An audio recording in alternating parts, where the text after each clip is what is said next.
देखिए बेटा, हम लोगों ने लास्ट क्लास तक हम लोगों ने डिस्कस किया था कि कोई भी लेजिस्लेशन जो है वो किस तरह से होती है। उसमें हम लोगों ने कहा था कि कोई भी बिल दोनों हाउस में ओरिजिनेट होता है और उसके बाद वो बिल से प्रोसेसिंग के बाद एक एक्ट बन जाता है। उसी तरह एक्ट बनने के बाद फिर वो इम्प्लीमेंटेड होता है और वो पाकिस्तान के कानून का हिस्सा बन जाता है। पाकिस्तान की, क्योंकि हम लोग इस वजह से बात कर रहे हैं कि हम पाकिस्तान में रहते हैं और जो भी हम लॉ पढ़ रहे हैं ये पाकिस्तान का ही लॉ है। उन एक्ट्स में से एक हमारे पास पाकिस्तान में जो एक्ट बना 2010 के अंदर, that is anti money laundering act 2010। मजे की बात ये थी कि ये एक्ट उस दौर में बना कि जिसको मोस्ट करप्टेड दौर कहा जाता है, क्योंकि आज भी जिसकी हुकूमत में ये बना आज भी और पहले भी उसको करप्शन का बादशाह कहा जाता है। और उसको आजकल करप्शन का तो नहीं, हाँ, उसको मुफाहमत का बादशाह कहते हैं। And that person is mister Asif Ali Zardari. 2008 से लेकर 2013 तक उनकी हुकूमत थी और उस हुकूमत में बहुत सारे एक्ट जो हैं वो पास हुए जो कि करप्शन को ख़त्म करने के लिए बने थे।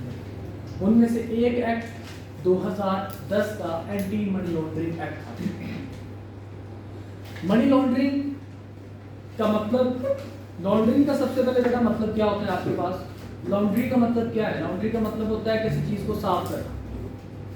मनी लॉन्ड्रिंग का मतलब क्या होगा? पैसे को साफ करना। पैसे को साफ कोई बंदा कैसे करेगा? हाँ जी सफाया नहीं, मैंने साफ करने की बात की है। तो पैसे को साफ करने का बेटा मतलब ये है कि अपने ब्लैक मनी को वाइट मनी में कन्वर्ट करना, यानी कि इलीगल वेज से अपने ब्लैक मनी को वाइट मनी में कन्वर्ट करना। अब what do you mean by black money? Black money is actually illegal money, कि आप किसी इलीगल सोर्स से अगर कोई पैसा जनरेट करते हैं तो उसको हम लोग क्या कहेंगे? This is black money. और जब आप उस इलीगल सोर्स को लीगल प्रेजेंट करते हैं, पोर्ट्रेट ये करते हैं कि जनाब ये हमारा जो पैसा है बिल्कुल जेन्युइन है, हलाल का पैसा है, that is called white money. ठीक है। और जब आप अपने ब्लैक मनी को वाइट मनी में कन्वर्ट करते हैं, इस प्रोसेस को हम लोग कहते हैं मनी लॉन्ड्रिंग। इस प्रोसेस को रोकने का नाम है, जो भी एक्ट पाकिस्तान के अंदर, वैसे तो पूरी दुनिया के अंदर ये चीज मशहूर है कि ना मनी लॉन्ड्रिंग आपने नहीं करनी। डिफरेंट, आपने एक नाम सुना होगा FTF का, सुना कि नहीं सुना ना? FATF जिसको हम लोग कहते हैं, फाइनेंशियल एक्शन टास्क फोर्स। अब ये आपके पास FATF बेसिकली क्या है? आपके पास FATF हकीकत में एक कॉर्पोरेशन है, जैसे आपके पास IMF है, जैसे आपके पास जो एशियन डेवलपमेंट बैंक है, इस तरह से FATF जो है कॉर्पोरेशन है जिसका काम ये है कि जनाब ग्लोबली आपके मनी लॉन्ड्रिंग को, टेररिस्ट फंडिंग को, इन तमाम चीज़ों को कंट्रोल करना। उसके 27 उसके पॉइंट्स हैं और उसके डिफरेंट कैटेगरीज हैं, जिनमें ब्लैक, ग्रे और ग्रीन इसकी कैटेगरीज है। अब पाकिस्तान जो है वो अब अल्हम्दुलिल्लाह ग्रीन के अंदर फॉल कर गया, लेकिन काफ़ी टाइम तक ये ग्रे में रहा था। अब ब्लैक का मतलब है जनाब ये इसमें इंतहा की करप्शन होती है, इंतहा की इसमें टेररिस्ट फंडिंग होती है। ग्रे का मतलब है कि जनाब ये अच्छे तरफ आ रहे हैं, अभी टेररिस्ट फंडिंग या करप्शन वगैरह तो हो रही है, लेकिन उस लेवल पे नहीं हो रही, अब थोड़ा सा ज़रा कंट्रोल्ड है। और ग्रीन का मतलब है कि मुल्क बड़ा सिक्योर्ड है, इसमें टेररिस्ट फंडिंग नहीं होती और ना इसमें किसी किस्म की ऐसा करप्शन होती है। हल्की फुल्की तो आपको पता है कि पूरी दुनिया में चलती है। तो वो उस लिहाज से पाकिस्तान अब जो है वो ग्रीन जो है कैटेगरी में आ गया है। अब ये कैटेगरी में क्यों आया, कैसे नहीं आया, इसके ऊपर काम होना शुरू हो गया था 2010 में जब ये एक्ट बना। और इसका नाम रखा, डिफरेंट कंट्रीज के अंदर इसके डिफरेंट नाम है, लेकिन पाकिस्तान में इस एक्ट का नाम है एंटी मनी लॉन्ड्रिंग एक्ट 2010। पहले बेटा ये एंटी मनी लॉन्ड्रिंग एक्ट सिर्फ और सिर्फ आपके बैंक्स के ऊपर था कि जनाब अगर कोई बंदा, नॉर्मली कोई भी बंदा अपनी ब्लैक मनी को वाइट, देखिए ब्लैक मनी को वाइट मनी में कन्वर्जन कैसे की जाती है, उसमें सबसे ज़्यादा आपको पता है कि ब्लैक मनी को वाइट मनी में कन्वर्ट करने में सबसे ज़्यादा कारामद जरिया कौन सा है? आप लोग chartered accountants, you are expert. आप यकीन करें, आप किसी भी इनकम को अमीर, किसी भी बंदे को अमीर और किसी भी बंदे को गरीब कहलवाने में आप एक्सपर्ट हैं।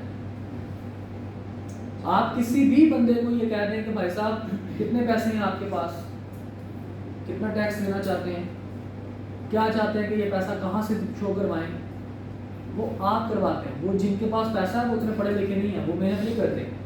भाई साहब जिनके पास पैसा होता है ना वो पढ़ाई पे मेहनत नहीं करते, ये बात कन्फर्म है। क्योंकि आप जितने भी बड़े बड़े बिजनेसमैन देख लें, बिजनेस टाइकून्स देख लें, they are not chartered accountants. अभी आजकल का दौर माशाल्लाह चेंज हो रहा है अल्हम्दुलिल्लाह। अभी जो है वो आजकल जो चार्टर्ड अकाउंटेंट्स हैं वो ऊपर आ रहे हैं, बिजनेसमैन बन रहे हैं और माशाल्लाह बहुत अच्छा बिजनेस कर रहे हैं। There is health difference between Pakistan and India, why, क्यों, डू यू नो? पाकिस्तान और इंडिया में सबसे बड़ा डिफरेंस इकोनॉमिकली ये है कि इंडिया के बिजनेसमैन पढ़े लिखे हैं और पाकिस्तान के बिजनेसमैन चिट्टे हैं। इंडिया के बिजनेसमैन पैसा शो करवाते हैं कि भाई ये पैसा है मेरे पास, मैं इतना अमीर हूँ, ये पकड़ो, ये जनाब ये हॉस्पिटल लो, जनाब ये प्रोजेक्ट लो, इतना टैक्स लो। अनफॉर्चुनेटली पाकिस्तान के बिजनेसमैन पैसा छुपाते हैं कि भाई साहब पैसा छुपा लो, कहीं मुझे नैब वाले ना उठा के ले जाए, कहीं FIA वाले मेरे पीछे ना पड़ जाए। दैट्स द रीज़न कि आज इंडिया चांद पे है और हम आज भी जनाब खीरे को सुन्नत तरीके से काटने का अमल सीखे हैं। तो ये डिफरेंस हमारे प्रेफरेंसेस का है। तो प्रेफरेंसेस जो है वो हमारी वो डिपेंड करती हैं हमारे अपने स्टेटस पे, हमारे अपने एजुकेशनल स्टैंडर्ड्स पे, ठीक है जी। तो अब ब्लैक मनी को वाइट मनी में कन्वर्ट आप कैसे करते हैं? फॉर एग्जांपल एक छोटी सी आपको एग्जांपल मैं दे देता हूँ। दो एग्जांपल्स हैं मेरे पास, एक एग्जांपल आपको अच्छी लगेगी, दूसरी एग्जांपल आपको बुरी लगेगी। अच्छी एग्जांपल वो भी हो सकता है कि दोनों में से किसी को एक अच्छी लगे, किसी को दूसरी बुरी लगे, मतलब ये कंट्रास्ट है। सबसे पहले हम एग्जांपल लेते हैं, अच्छी एग्जांपल पाकिस्तान के एक प्राइम मिनिस्टर, साबिका प्राइम मिनिस्टर कि जिन्होंने 90s में एक कंपनी बनाई और उस कंपनी के ऊपर उन्होंने टैक्स पे नहीं किया क्योंकि वो पाकिस्तान से जिला वतन हो चुके थे 1999 में। पाकिस्तान से उनको निकाल के बाहर फेंक दिया गया था। उन्होंने वहाँ पर जाके एक ऐसी जगह पे कंपनी बना ली जहाँ पे किसी किस्म का कोई टैक्स नहीं पे करना पड़ता। पैसे जैसे कमाए, 1999 से पहले भी थोड़ी बहुत करप्शन वो कर चुके थे। करप्शन इन सेंस के उन्होंने पैसा पाकिस्तान से बाहर भेजा और उसका कोई रिकॉर्ड्स उसके मौजूद है सच नहीं थे। एक मसला भी ये हुआ कि जनाब जब वो पाकिस्तान दोबारा आए तो उसी मुल्क के पाकिस्तान के वो प्राइम मिनिस्टर दोबारा फिर से बने और बीइंग का प्राइम मिनिस्टर उनका काम था कि अपने तमाम किस्म के एसेट्स और लायबिलिटीज को डिक्लेयर करते, अपने इनकम को डिक्लेयर करते। उन्होंने अपने उस कंपनी का तज़किरा नहीं किया, लेकिन उस कंपनी से वो पैसे कमाते गए, पैसे बनाते गए और जायदाद खरीदते गए। और जब इंकशाफ हुआ तो पता चला कि जनाब कि ये जो कंपनी थी ये उनको फ़ायदा पहुंचा रही थी और उन्होंने इस कंपनी का जिक्र नहीं किया था। इस वजह से ये बंदा जो है वो सादिकुल अमीन नहीं रहा, लिहाजा इस बंदे ने मनी लॉन्ड्रिंग की है। उसने शो ये करवाया कि जनाब ये पैसा मुझे मिला, मेरी कंपनी की तरफ से मिला, लेकिन उसके ऊपर टैक्स उसने पे नहीं किया और जनाब वो जायदाद बनाता कि मुल्क से बाहर और शो करवाया कि सर ये पैसे जो हैं वो मुझे, मैंने डिफरेंट जगहों पे मैंने प्लान पहले मैंने घर बेचा, मैंने प्लॉट बेचा और प्लॉट बेचने के बाद बाहर के मुल्क में घर लिया, फिर उसको बेचा, उसको बेचने के बाद जनाब फिर मैंने जो है वो ये फ्लैट्स वगैरह लिए लंदन के। और उस बंदे का नाम आप सब जानते हैं जी। इस तरह से उन्होंने मनी लॉन्ड्रिंग की। फिर दूसरा एक मनी लॉन्ड्रिंग बड़ा ही सोफिस्टिकेटेड मनी लॉन्ड्रिंग, लेकिन आजकल दौर ज़रा मैंने जैसे आपको बताया कि दौर बदल चुका है। 90s में इतने पढ़े लिखे लोग नहीं थे, अब 2023 चल रहा है तो जनाब अब माशाल्लाह बड़े पढ़े लिखे लोग आ गए। एक बंदे ने एक प्रॉपर्टी परचेज करने की कोशिश की और प्रॉपर्टी भी उन्होंने कुछ इस तरह से परचेज करने की कोशिश की कि जो पैसा उनको मिला वो पैसा हकीकत में एक जुर्माना था, एक करप्टेड पैसा था, एक मनी लॉन्ड्रिंग का पैसा था कि एक मुल्क ने मनी लॉन्ड्रिंग के जरिए उसने कुछ तहकीक की और उसने मनी लॉन्ड्रिंग के जरिए पैसा निकाल लिया किसी एक बंदे से। और एज पर लॉ जो सा भी मुल्क जिस मुल्क के बाशिंदे का मनी लॉन्ड्रिंग का पैसा कलेक्ट करेगा वो उस मुल्क के गवर्नमेंट को पे कर देगा। ऐसा ही हुआ कि यूके की गवर्नमेंट ने एक पाकिस्तानी के पैसे मनी लॉन्ड्रिंग जो उसमें की थी वो उसमें साबित की पहले, उसके बाद 190 मिलियन पाउंड्स उसने हासिल किए मनी लॉन्ड्रिंग के और वो उसने गवर्नमेंट ऑफ पाकिस्तान को भेज दिए। और गवर्नमेंट ऑफ पाकिस्तान ने उस पैसे को किस तरह से वाइट करने की कोशिश की। गवर्नमेंट ऑफ पाकिस्तान ने वो बंदा इतना इन्फ्लुएंसिंग था कि कोई भी जो है वो बंदा मतलब उससे हर बंदा तकरीबन डरता था, इवन गवर्नमेंट भी उसके जो है वो डर जाती है उससे कभी कभी, क्योंकि he is a business tycoon. तो जनाब उस बंदे के 190 मिलियन पाउंड्स जब यूके की गवर्नमेंट ने मनी लॉन्ड्रिंग के जरिए कलेक्ट किए, जो मनी लॉन्ड्रिंग उसने की थी वहाँ से पकड़े, उसने वापस भेजे, तो पाकिस्तान की गवर्नमेंट ने क्या किया जी, पाकिस्तान की गवर्नमेंट ने वही पैसे उन्हीं पैसों से एक प्लॉट खरीदा, एक जगह खरीदी। और क्योंकि हम लोग जो हैं ये ज़रा इमोशनल फूल हैं अनफॉर्चुनेटली, इस्लामिक टच देने के लिए वो जो प्लॉट था वो जनाब उसके ऊपर मदरसा कायम करने की मंजूरी मिली है। 190 मिलियन जो कि मनी लॉन्ड्रिंग के पैसे थे, जिसके ऊपर एक्शन होना चाहिए था, हराम के पैसे थे, उस हराम के पैसे को हलाल के पैसे बनाने के लिए ज़मीन खरीदी गई। किसके लिए? मदरसे के, ताकि जनाब कोई बंदा कोई भी मुसलमान इस पर रिएक्ट ना करे। लेकिन कानून तो फिर कानून है, जैसे मैंने बताया पढ़ा लिखा रोज है, सोशल मीडिया का बोल है, पकड़ेगा। फिर उसके ऊपर केस चला, केस चलने में बहुत सारी एक दो चीज़ें और इंकशाफ हुआ कि जनाब इनके पास ये इतने पैसे, ये प्रॉपर्टी उन्होंने खरीदी। जब उनसे पूछी कि भाई साहब ये प्रॉपर्टी आपने कहाँ से खरीदी, उन्होंने कहा जी मैंने घड़ी बेची। घड़ी बेच के अब इलीगल वे से पैसा कमाना भी मनी लॉन्ड्रिंग, इलीगल वे से पैसा कमाकर उसको लीगल वे में प्रेजेंट करना, हमने क्या पढ़ा था, this is called money laundering. घड़ी बेची इलीगल वे में, इलीगल वे में जब घड़ी बेची तो उसके ऊपर पैसा टैक्स के तौर पर पे कर दिया पाकिस्तान की गवर्नमेंट को, ये शो करवाने के लिए कि भाई साहब दिस इज लीगल, क्योंकि आप जिस चीज़ के ऊपर टैक्स पे करते हैं वो आपकी इनकम लीगल है, ये पाकिस्तान का असूल है। टैक्स पे कर दिया और क्या प्रोटेक्ट करवाया कि जनाब ये पैसा क्या है, लीगल है। This is also called money laundering. लेकिन हम कौन हैं? Emotional food. हमें क्या बताया गया, एक घड़ी ही थी ना, 190 मिलियन पाउंड जो मिले थे मनी लॉन्ड्रिंग के, मदरसा ही बना रहा था ना। ऐसी एक घड़ी के लाखों घड़ियां इस पे कुर्बान। और आपको पता है कि मैं किसकी बात कर रहा हूं, क्योंकि हम लोग बेसिकली हम लोग बजाते खुद जरा एक अंधी तकलीफ के कायल होते हैं। जो बंदा हमें अच्छा लगता है हमें उसका हर बुरा काम भी अच्छा लगता है, और जो बंदा हमें अच्छा नहीं लगता ना तो हम कहते हैं कि यार इसका अच्छा काम, अब ये भी इसने अपने मुबाद के लिए किया, हम किसी को अप्रिशिएट नहीं करते। हाँ, जो दूसरा बंदा जो हमें पसंद है वो ज़रा सा जनाब कोई ऐसा काम कर दे, हम कहते हैं जनाब ये तो इसके लिए ये तो फरिश्ता है, ये तो फरिश्ता है जनाब। मैं एक पोस्ट पढ़ रहा था, उसको मैंने पर्सनली रिपोर्ट किया। यकीन करें उस पोस्ट को देखकर मुझे इतना अफसोस हुआ। एक मेरा म्यूचुअल फ्रेंड था, मैं उसको पर्सनली नहीं जानता लेकिन सीनियर एलिमेंट था।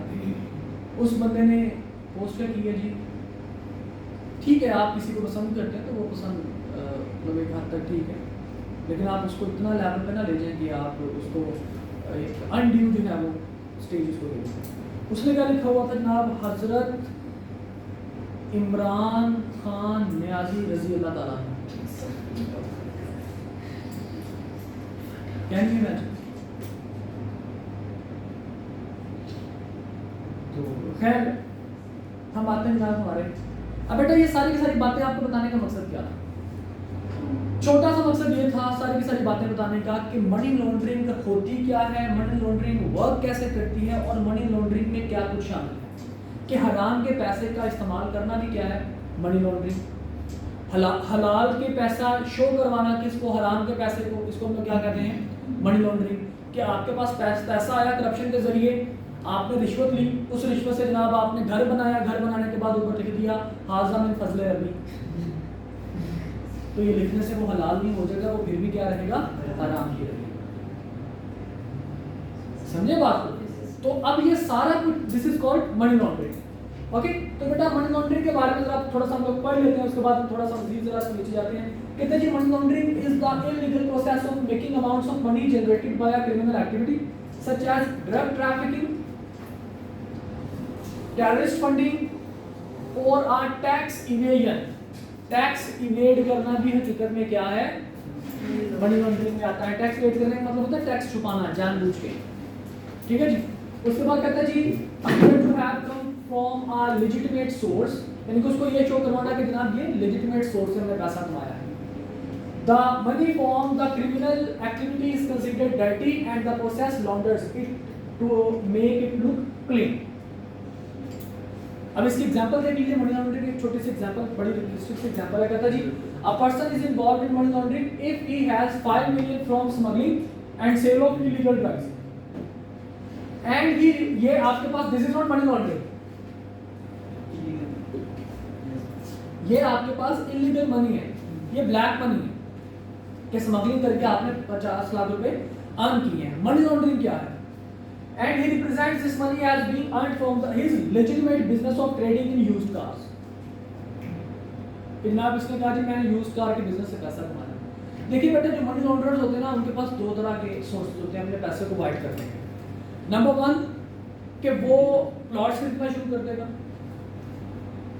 कि जनाब ये, क्योंकि जब आप प्लॉट खरीदते हैं आप उसके ऊपर एडवांस टैक्स पे करते हैं, आप कहेंगे मैंने सारी की सारी पेमेंट की ही कैश में। जब आप कैश में उसकी पेमेंट करोगे तो वो मतलब कोई नहीं पूछेगा कि इतना पैसा कहाँ से आया। मिसाल के तौर पर एक प्लॉट आपने खरीदा जी 10 लाख रुपए का, 10 लाख रुपए का आपने प्लॉट खरीदा, आपने कहा जी मैंने ये प्लॉट खरीदा हुआ था तकरीबन आज से 5 साल पहले 10 लाख रुपए का, अब इसकी कीमत 1 करोड़ रुपए है। तो 1 करोड़ रुपए कहाँ से आपके पास आया ये नहीं पूछेगा, लेकिन ये देखेगा अच्छा तुमने प्लॉट खरीदा था, ओके अब उस प्लॉट को खरीद के वो बेचेगा, कहेगा जी मैंने 10 लाख का खरीदा था, 1 करोड़ का मैंने इसको बेच दिया तो 90 लाख रुपए का मुझे कैपिटल गेन मिला। 90 लाख रुपए के ऊपर टैक्स थोड़ा सा पे करेगा और अपने उस 1 करोड़ रुपए को क्या करवा लेगा वो वाइट करवा। दूसरा काम वो करते थे यूज्ड कार्स के अंदर या शेयर्स के अंदर, कि शेयर्स जब आप किसी कंपनी का परचेज करते हैं तो फिर वहां भी आपसे कोई नहीं पूछता कि तुमने कहां से पैसा लेके आए।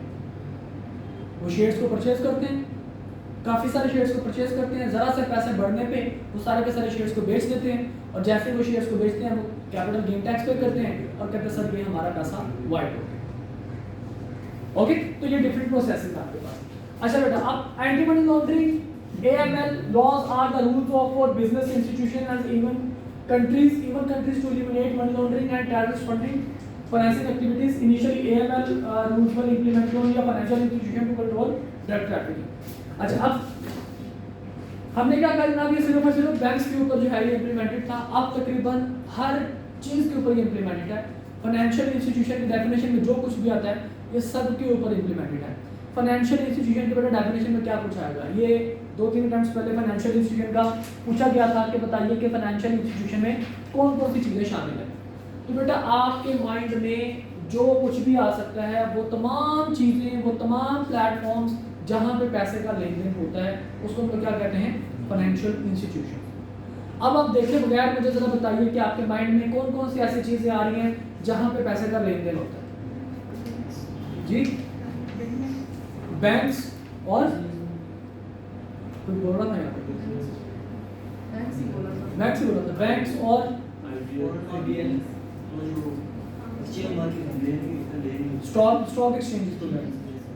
स्टॉक एक्सचेंज और देख के नहीं बताना भाई, वैसे बताना आपके माइंड में क्या आ रहा है।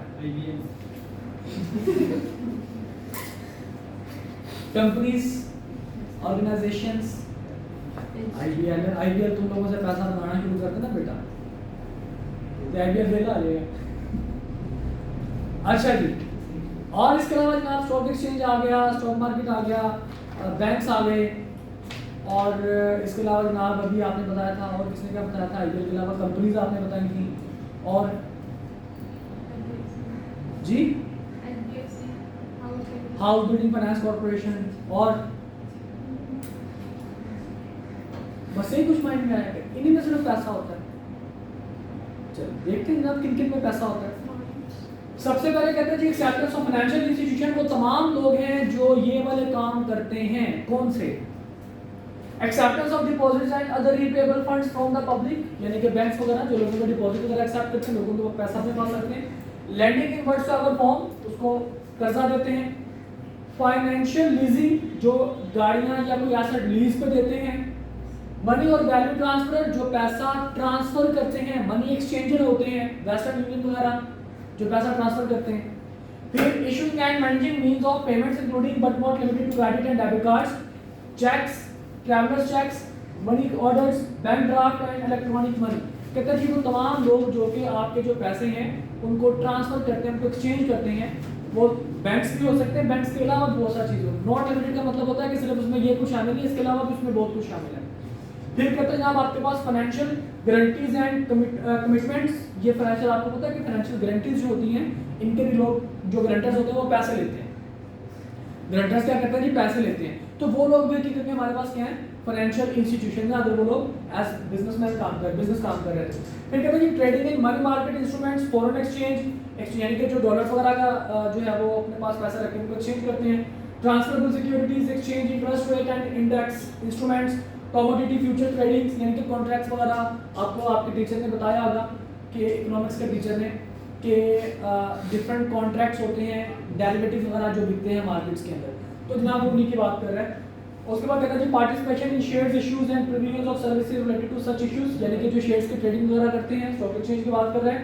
Individual and collective portfolio management, safe keeping and administration of cash और liquid securities on behalf of other persons, investing, administrating or managing funds or money on behalf of other person, insurance, business transaction, money and currency changing and carrying out business as intermediary। मतलब कि बेटा जो भी आपके mind में आ सकता है, jazz cash है, इजी पैसा है, उसके अलावा जनाब आपके पास बैंक्स हैं, उसके अलावा जनाब आपके पास बैंक्स के जो जो फंक्शंस हैं, जो भी आपको कर्जा देने वाली एप्स हैं, बर वक्त सॉरी जी पीके लोन के नाम से भी है, भाई ने कर्जा लिया होगा ना वहां से, पक्की बात है? अच्छा नहीं लिया। तो बेटा जो भी आपके पास पैसे के रिलेटेड चीजें बेटा जो लिख सकते हैं, इनको रट्टा लगाने की जरूरत नहीं है। आप यहाँ पे ये मैं क्यों कह रहा था रट्टा लगाने की जरूरत नहीं है, क्योंकि इनके अलावा और भी बहुत कुछ है। उसने खुद लिखा होगा, क्या उसने लिखा होगा, देखिए क्या कह रहा भाई, उसने खुद नीचे लिखा है नोटिस के अंदर, notice that definition is not limited to banks only but also includes various entities involved in financial transactions। कि सिर्फ इसको बैंक के हद तक ना देखना, इसके अलावा भी बहुत आपके पास जो है वो प्लेटफॉर्म्स हैं जिनका आप नाम नहीं लिख सकते, हमने यहाँ पे नहीं लिखा, आप लिख सकते। इलीगल नहीं, फाइनेंशियल इंस्टीट्यूशन लीगल सारा कुछ जी बेटा गॉट इट। अब मिसाल के तौर पर जैसे एग्जांपल जनाब उन्होंने दिए हैं, जैज कैश के नीचे देखिए, उसने कहा जी जैज कैश आपके पास क्या करता है जी? जैज कैश मनी और value transfer, Easypaisa money value transfer, Mastercard, debit and credit card and Western Union money transfer and currency changing and are also financial institution. ये सारा कुछ उसने बैक बता दिया कितना ये भी आपके पास सारे के सारे क्या है? Financial institution. जी बेटा क्लियर? अच्छा अब बेटा पिछली या उससे पिछले टाइम के अंदर क्वेश्चन आया था कि ऑफेंसेस ऑफ मनी लॉन्ड्रिंग, कि मनी लॉन्ड्रिंग के ऑफेंसेस में क्या कुछ शामिल है, मतलब कौन कौन से जुराइम शामिल है मनी लॉन्ड्रिंग में, मनी लॉन्ड्रिंग के जुराइम कौन कौन से हो सकते हैं, ये बेटा क्वेश्चन आया। अभी जरा हम इस क्वेश्चन को देखते हैं कि ना मनी लॉन्ड्रिंग के जुराइम कौन कौन से हो सकते हैं। तो सबसे पहला जुर्म कहते हैं जी कोई इलीगल प्रॉपर्टी एक्वायर करना, एक्विजिशन, कन्वर्जन और possession of a criminal property. मिसाल के तौर पर मिस्टर ए है कोई बंदा, पुलिसमैन है, उसने रिश्वत ले ली। रिश्वत लेके जनाब अब वो जाहिर बात है उसकी सैलरी के हिसाब से उसके एसेट्स अगर ना हुए तो काम खराब है। अब वो रिश्वत का पैसा कहाँ पे रखेगा? बैंक में रखवाएगा तो पकड़ा जाएगा, कैश रखेगा तो ना वो कैश का पता नहीं क्या बन जाएगा।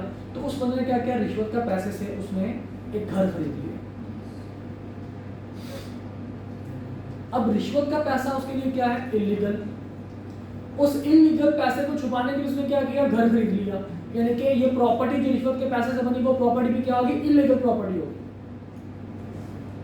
तो जब इलीगल प्रॉपर्टी हुई, और ये प्रॉपर्टी क्यों बनाई थी? ताकि रिश्वत के पैसे को व्हाइट में कन्वर्ट करके पोर्ट्रेट किया जाए। लिहाजा this is called money anti money laundering offence, यानी कि मनी लॉन्ड्रिंग ऑफेंस। देखिए जी, if a person acquires, convert, possesses, use or transfer property knowing or having reason to believe that such property is proceeds of crime, the person shall be guilty of offense of money laundering। हम क्या कहेंगे? भाई साहब ने क्या किया? Money laundering की। Example देखिए जी, a government official received bribes for official work and bought a house using the proceeds, he has committed offense of money laundering। Got it? Yes. Any mushkilati? No sir। Okay जी। आप लोग आगे से सवाल नहीं करते हैं या आप लोग आगे से चुप करके बैठ जाते हैं? मेरी महसूसमेंट ये है कि आपको या तो समझ आती है या आपको समझ नहीं आती। आ जाती है समझ? नहीं आती समझ? अच्छा ओके जी, प्लीज देखिए जनाब आगे। Concealment of criminal property. ले भाई साहब कि किसी बंदे की प्रॉपर्टी जो थी वो इलीगल थी, किसी बंदे के पास इलीगल पैसा था, आपने उसको छुपाने की कोशिश की। आपने क्या किया? उसको छुपाने की कोशिश की। जिसका पैसा है वो तो मनी लॉन्ड्रर है ही है, लेकिन जो पैसा छुपाने में मदद कर रहा है या जो पैसा छुपा रहा है वो भी बंदा कौन होगा? मनी लॉन्ड्रिंग का ऑफेंस करेगा। मिसाल के तौर पर a banker knowing that the transaction in our client's account represented proceeds of crime, concealed it from law enforcement agencies, the banker has committed offense of money laundering। एक banker के उनको पता है कि अच्छा यार ये जो बंदा है इसके पास जो पैसा आया है ये इलीगल वे से आया है। अब वो बैंकर इस वजह से नहीं बता रहा कि यार अगर मैंने बताया तो मुझे लॉस हो जाएगा, क्योंकि सारे का सारा पैसा वो बंदा निकाल लेगा। तो बैंकर खामोश है, वो लॉ इन्फोर्समेंट एजेंसी से सच को छुपा रहा है, वो बता नहीं रहा। हम क्या कहेंगे? जिस बंदे का पैसा है वो तो मनी लॉन्ड्रर है ही, आप भी क्या है? मनी लॉन्ड्रर बनते। Got it? फिर इसके बाद जनाब possession of criminal property on behalf of others. ले जनाब, आपने क्या किया जी? आपने ये सुना होगा बेनामी अकाउंट, एक टर्म पाकिस्तान में इस्तेमाल की जाती है बेनामी अकाउंट के नाम से, जिसका मतलब होता है कि किसी को नहीं पता जनाब ये पैसा कहाँ से आया। आपने ये सुना होगा कि जनाब एक वक्त था, एक बंदा था मकसूद चपरासी उसका नाम था, मकसूद भी है, और उसके अकाउंट में अरबों रुपए आए थे, अरबों रुपए। तो जब वो पकड़े गए तो वो उन्होंने पूछा जनाब ये किसके मुलाजिम हो? तो बताया कि जनाब एक बहुत ही फेमस पर्सनैलिटी का वो मुलाजिम था, और उस मुलाजिम को पकड़ के जेल में डाल दिया गया, लेकिन अनफॉर्चुनेटली उस फेमस पर्सनैलिटी को नहीं पकड़ा गया। उस मुलाजिम को जेल में सिर्फ इस वजह से डाला कि भाई साहब आपने किसी भी बंदे की नाजायज प्रॉपर्टी को अपने पास रखा है। किसी की नाजायज प्रॉपर्टी को आपने क्या किया है? अपने पास रखा। मतलब वो पैसा इलीगल था, आपने अकाउंट में आया, आपने अपने पास रखा। इसका मतलब क्या है कि आप उस इलीगल मनी को होल्ड कर रहे हैं। तो आप भी हकीकत में क्या कर रहे हैं? मनी होल्ड कर रहे हैं। देखिए मेरा example, an employee holds 10 million on behalf of his employer, knowing that the amount was proceeds of crime, he has committed offense of money laundering। Okay, 1 crore रुपए जनाब अपने एम्प्लॉयर का उसने अपने पास रखा और उसको पता है कि जनाब ये जो पैसा है 1 करोड़ रुपया ये जुर्म से क्रिमिनल पैसा है, ये जनाब ब्लैक मनी है। उसका मतलब क्या है? उसने पैसा अपने पास रखने पे भी उसको क्या डिक्लेयर कर दिया कि आपने क्या किया है? आप मनी लॉन्ड्रर है, आप मनी लॉन्ड्रिंग। ओके, इसके बाद जनाब आपके पास जो है कि जनाब पार्टिसिपेशन इन मनी लॉन्ड्रिंग, कि जनाब आप मनी लॉन्ड्रिंग करवा रहे हैं।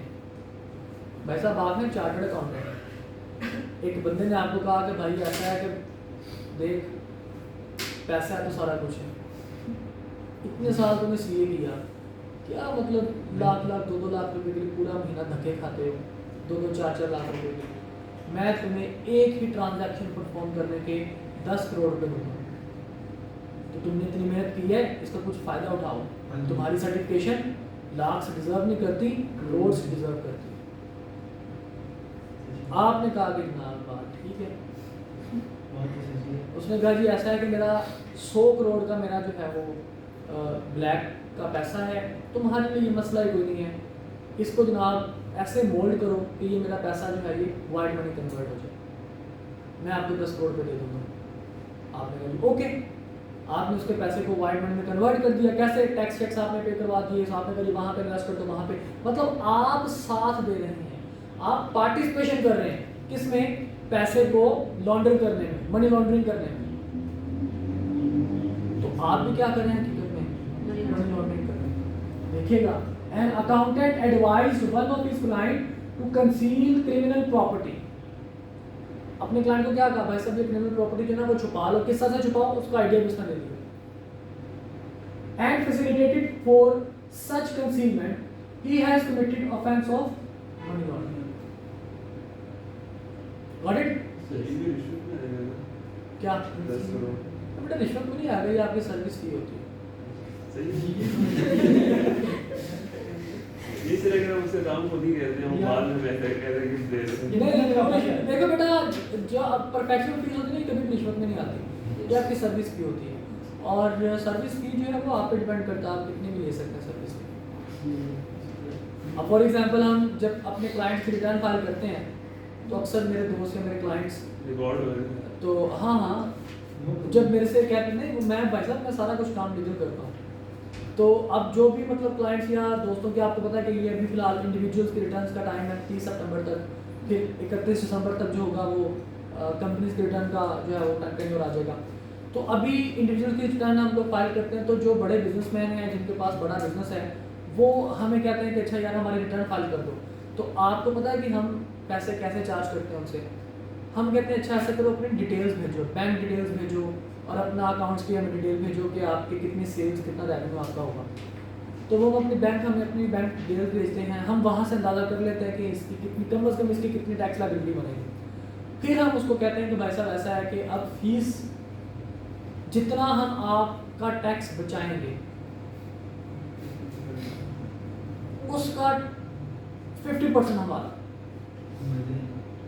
अब वो कहता है कि भाई मतलब मेरे से फीस तो कोई चार्ज नहीं कर रहा, जो टैक्स मैंने गवर्नमेंट को देना है जितना बचेगा मेरा टैक्स 50% इसका 50% मेरा। अब उसका टैक्स तो मुझे कहते हैं टैक्स बन कितना रहा है? मैंने कहा जी आपका टैक्स बन रहा है 4 लाख रुपये, लेट्स सपोज। तो जितना हम आपका टैक्स बचाएंगे उसका 50% हमारा, 50% हमारा। वो कहता है यार 4 लाख मैंने गवर्नमेंट को देना भी तो है, चलो थोड़ा बहुत कम ही हो जाएगा, मुझे बेनिफिट मिल जाएगा और इसको पैसे भी देने नहीं पड़ेंगे। तो वो कहते हैं कि ठीक है भाई। तो हम क्या करते हैं फिर? हम उसका 4 लाख का 4 लाख ख़त्म करते हैं, ज़ीरो कर देते हैं। 2 लाख अपनी जेब में, 2 लाख रुपये अपनी जेब में और 2 लाख रुपये जो है वो कहते हैं कि यार ठीक है ये तुम्हारा हमने बचा दिया। और ऐसे नहीं ये इलीगल काम होता है, क्योंकि उस बंदे ने ऑलरेडी काफ़ी सारा टैक्स भरा होता है। आप लोगों को नहीं पता आप डेली रूटीन में कितना टैक्स पे करते हैं। आप अपने मोबाइल को रिचार्ज करवाते हैं, उसके ऊपर टैक्स आपका करता है, विद होल्डिंग होती है। आप कोई चीज़ जाके परचेज करते हैं उसके ऊपर आपकी विद होल्डिंग होती है। और जितनी पाकिस्तान में महंगाई हो चुकी है उसके ऊपर आपको टैक्स क्रेडिट साल के बाद जितनी लायबिलिटी होती है जनाब उससे डबल आपको टैक्स में बचत आ रही होती है।